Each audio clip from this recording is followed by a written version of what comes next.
సంవత్సరం పాటు నిల్వ ఉండే మామిడికాయ తురుము పచ్చడి ఎలా తయారు చేయాలో చూద్దాం. ముందుగా మామిడికాయలు, ఆవాలు, మెంతులు వేసి వేపుకోవాలి. ఎక్కువసేపు వేపకూడదు, కొంచెం సేపు వేపి ఆపేయాలి. నేనైతే 2 పెద్ద మామిడికాయలు తీసుకుంటున్నాను. ఇలా మెత్తగా పౌడర్ చేసుకోవాలి. కొంచెం అయితే మనకి మెత్తగదు కాబట్టి ఇంకొంచెం ఎక్కువ వేపుకున్నా పర్వాలేదు. మళ్ళీ మనం నెక్స్ట్ టైం దేనికైనా యూజ్ చేసుకోవచ్చు. ముందుగా ఆయిల్ వేసుకొని ఒక 2 గరిటెల ఆయిల్ వేసుకున్నాను. నేనైతే వేరుశెనగ ఆయిల్ వేడయ్యాక ఆవాలు, ఎండుమిర్చి యాడ్ చేసుకొని బాగా వేపుకోండి. మామిడికాయ తురుమైతే రెడీగా ఉంది. ఇంకా వీటిలోనే మనం కొంచెం ఇంగువ వేస్తే చాలా బాగుంటుంది టేస్ట్గా.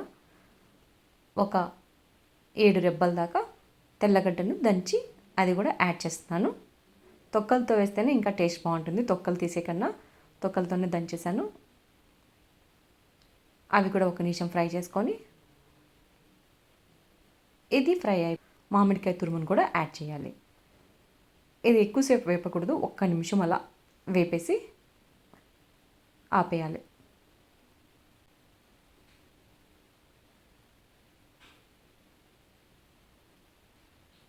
ఇప్పుడు దీంట్లో మనం ముందుగా రెడీ చేసి పెట్టుకున్న ఆవపిండి, మెంతిపిండి, ఇంకా ఉప్పు, కారం యాడ్ చేసుకోవాలి.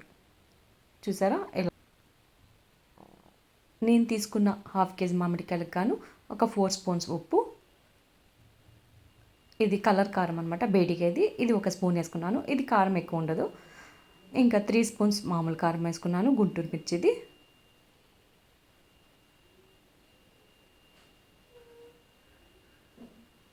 ఒక 2 స్పూన్స్ ఆవపిండి యాడ్ చేశాను.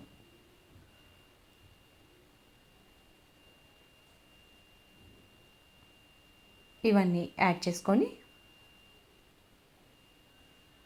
బాగా మిక్స్ చేసుకోవాలి.